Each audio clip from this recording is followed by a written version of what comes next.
Қайырлы күн достар, менің каналыма қош келдіңіздер. Бүгін сіздермен бірге өте дәмді, жұмсақ, сүзбелі печеньелерді бірге әзірлейтін боламыз. Өте жұмсақ әрі дәмді болып шығады. Міндетті түрде осы рецептпен жасап көріңіздер. Видеоны соңына дейін қарап, менің каналыма тіркелмеген болсаңыз тіркеліп, қасындағы қоңырау батырмасын басып қоюды ұмытпаңыздар. Сонда менің видеоларымды жіберіп алмайтын боласыздар. Ең әуелі таза құрғақ ыдысымызға бір жұмыртқаны жарып салып аламыз. Үстіне ас қасықтың көмегімен 4 ас қасықтай қантымызды салып аламыз. Енді венчиктің көмегімен жақсылап қантымыз ерігенше, сұйық масса болғанша жақсылап араластырып аламыз.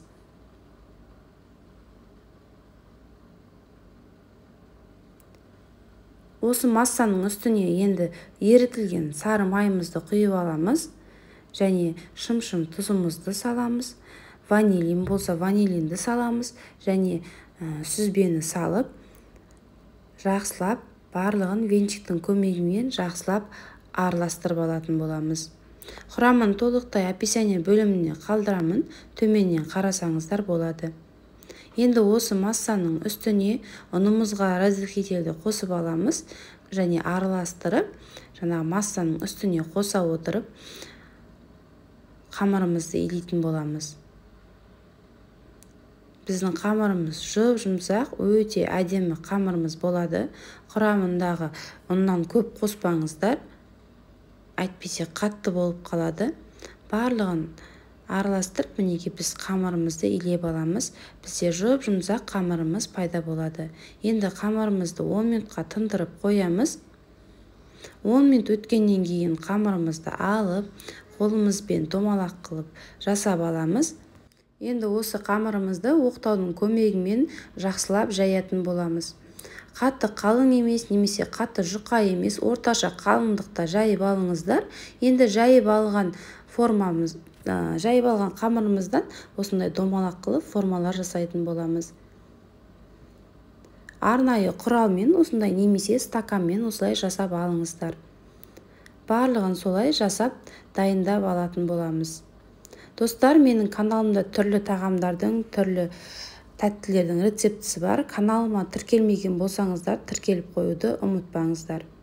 Енді дайын болған қамырымызды осылай дәл видеодағыдай бір-біріне жабыстырып, екі шетінен орап шығатын боламыз.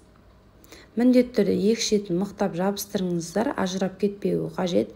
Енді пышақтың көмегімен дәл ортасынан кесіп аламыз. Сонда бізде осындай гүлді печеньелер дайын болады. Сіздерге түсінікті болу үшін тағы да қайталап көрсетейін.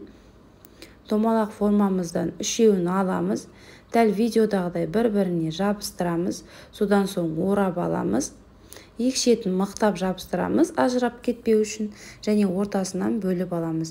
Мінде сонда домалақ печеньелеріміз дайын болды. Енді формамызға жайғастырып, қызып тұрған пеште 20 минутқа салып алатын боламыз. 20 минуттың ішінде біздің печеньелеріміз көтеріліп, осылай үлкен болып пісіп шығады. Қалауларыңыз бойынша сахарный пудра бетіне сеуіп, дастарханға ұсына берсеңіздер болады. Міндетті түрде дәл осы рецептпен жасап көріңіздер, сіздерге ұнайды деген сенімдемін. Өте дәмді, қонақ келгенде де ұялмай ұсына берсеңіздер болады.